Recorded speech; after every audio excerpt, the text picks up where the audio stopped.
Welcome. I'd like to take a look at another example of using Gaussian elimination and back substitution.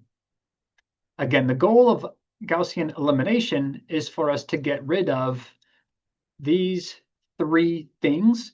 So that way we have this triangular form that gives us a value of z, for which we can find the value of y, for which we can then find the value of x.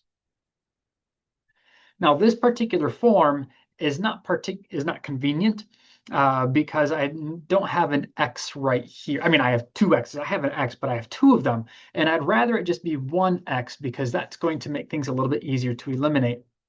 So what I'm actually going to do is I'm going to start by swapping the first two equations, equations A and B. So I'm going to swap equations A and B. It's not a significant change, but it makes manipulations a little bit easier. So I'm going to have x minus y plus 3z is equal to 14. 2x plus 2y plus z is equal to 16. And 2x plus y minus z is equal to 6. I just swapped the first two equations. Now what I can do is, again, labeling as A, B, C, I can eliminate this x by saying equation B minus 2 times equation A. This is going to give me a new representation for B, which does not contain the variable x. Equation A stays the same as x minus y plus 3z is equal to 14. Equation B is the one that I am manipulating. This minus 2 of those eliminates the x's. This minus 2 of those is 2 plus 2, so that actually gives me 4y.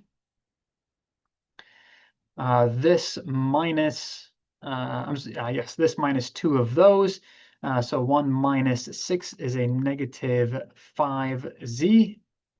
And this minus 2 of those, excellent, 16 minus 28 is going to be a negative 12. 16 minus 28. That looks good. And equation C stays the same. 2x plus y minus z is equal to 6. Again, we'll call these equations A, B, and C. Now I'm going to take equation C, and I'm going to again subtract 2 times equation A. That's going to eliminate the variable x here. Equation A stays the same as x minus y plus 3z is equal to 14. The second equation stays the same as 4y minus 5z is equal to negative 12. And equation C is the one that I'm manipulating. This minus 2 of those eliminates the x's. This minus 2 of those is 1 plus 2 is 3. This minus 2 of those gives me a negative 7. This minus 2 of those, so 6 minus 28, gives me a negative 22.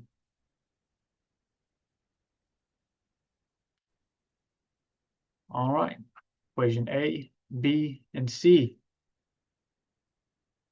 This is where things get a little bit interesting. There are a few different ways that we could go here.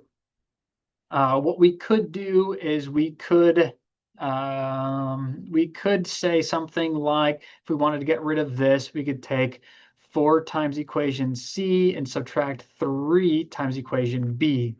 That would give us 12y minus 12y, which would eliminate the y's for us. That could be a little bit annoying. So to try and make things as simple as possible, what I'd like to do is I'd like to get just a single y right here.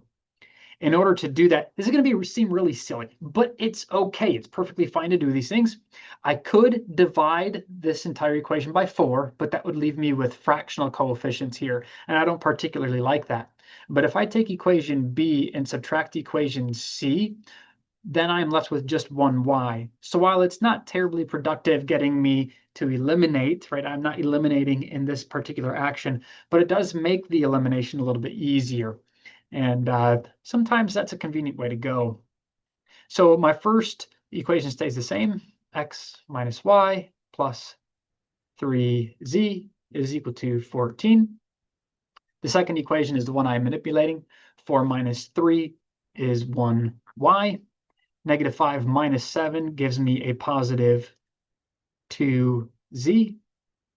Negative 12 minus a negative 22 is a negative 12 plus 22, so that's going to result in a positive 10. And then I have 3y minus 7z is equal to negative 22. Now this is convenient because I can eliminate the y from the third equation by subtracting 3 of equation b, and that's fine. Yeah, it's fine. So we have equation A, equation B, equation C. They always stay the same as A, B, C. Here, what I'd like to do is take equation C, subtract 3 times equation B. So equation A stays the same as x minus y plus 3z is equal to 14. Equation B stays the same as y plus 2z is equal to 10. Equation C is the one that I'm manipulating. 3y minus 3 of those eliminates the y's.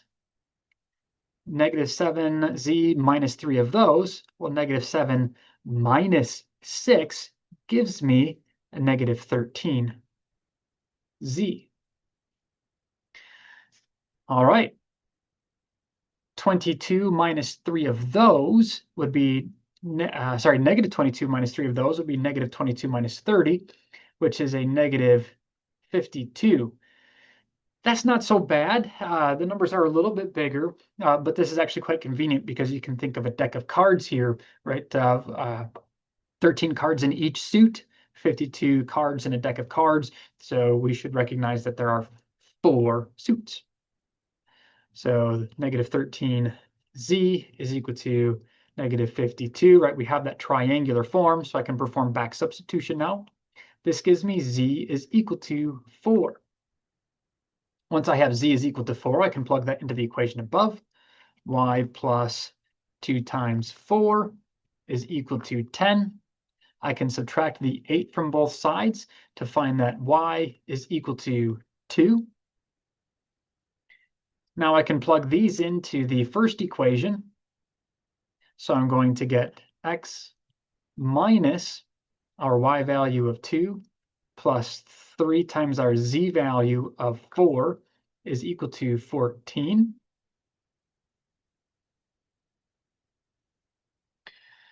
So I have x minus 2 plus 12 is equal to 14. Negative 2 plus 12 is a positive 10, so I can subtract that 10 from both sides to get that x is equal to 4. This gives me a final answer of x, y, z is equal to 4, 2, 4.